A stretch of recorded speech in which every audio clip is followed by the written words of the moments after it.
The Belgians were given only 12 hours to decide whether they would let the Germans through or go to war. The next day, on August 3rd, Belgium informed Germany that it would resist by all means in its power. On August 4th, German forces crossed into neutral Belgium, violating Belgian neutrality and triggering a British declaration of war against Germany. Why did they decide to go into Belgium? The country was never at the top of the list of potential enemies of the Empire. The answer to this question lies in the work of Alfred von Schlieffen, the German military officer and strategist. He didn't participate in the war itself as he died in 1913, but there is something important about him that we definitely should know. From 1891 to 1906, he served as the chief of the German General Staff and is considered the author of the concept of how Germany should behave should war start. But let's start with some important facts. At the beginning of the 20th century, the balance of power in Europe was relatively clear. Bismarck's policies, such as isolating France and maintaining neutrality with Russia, were no longer effective. In 1894, Russia and France signed a defensive alliance against Germany, and in 1904, Great Britain and France signed the Entente Cordiale agreements, which, while not involving firm commitments, were considered the beginning of their subsequent military alliance. It became clear that should a major European war begin, Germany would find itself surrounded by hostile states and compelled to fight a war on two fronts. But now the question arises, would the German Empire be able to wage such a war? And the answer is no. Yes, the German economy was one of the strongest in Europe and its military was considered powerful.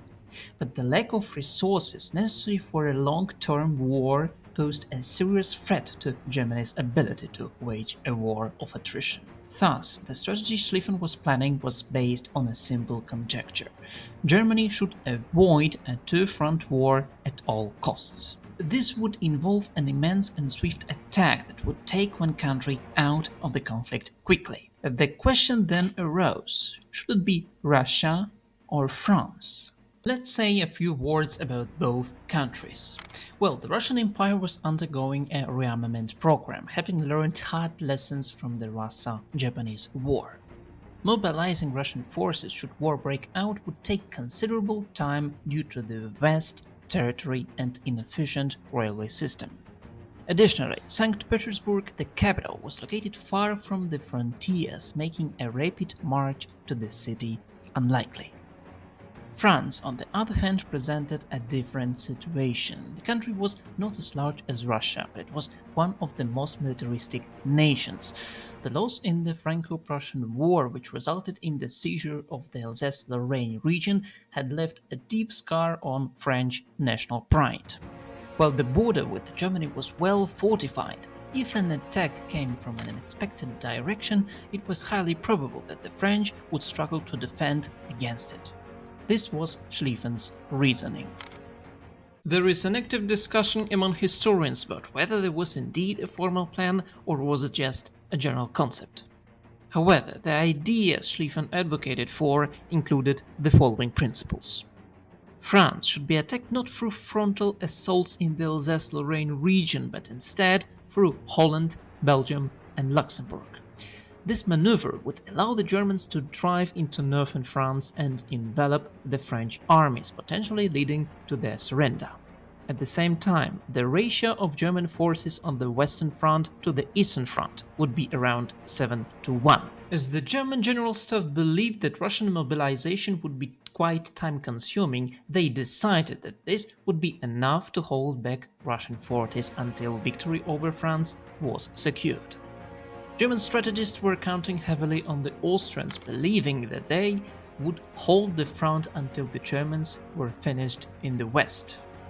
The entire Western campaign was expected to take up to 6 weeks, allowing Germany to avoid a prolonged war of attrition. But now, the major question is, did the plan prove to be successful? Well, we know the outcome of the war, but that doesn't quite answer the question. The reason is that the Schlieffen Plan was never fully implemented. In 1906, Alfred von Schlieffen was replaced by another military commander, Helmut von Moltke. Moltke was the nephew of the legendary hero of the Franco-Prussian War, Helmut Moltke the Elder. As chief of the German General Staff, he deemed the plan too risky. Moltke altered the plan by weakening the right wing and strengthening forces in Alsace-Lorraine and the Eastern Front. This reduced the strength of the critical flanking maneuver, making the encirclement of Paris less likely. Another change Moltke made was to avoid marching through the Netherlands, which had been implied in the original plan. It's difficult to determine whether the plan would have been successful. There are certain aspects to consider. The first is the behavior of Belgium. Had the country allowed Germany to march through its territory, perhaps the offensive would indeed have surprised the French. Besides that, the kind of rapid breakthrough envisaged by the Schlieffen Plan was hard to carry out due to the lack of appropriate technologies. In 1914, there were no tanks or mechanized infantry, so wide flanking maneuvers were not as effective as they might have been later.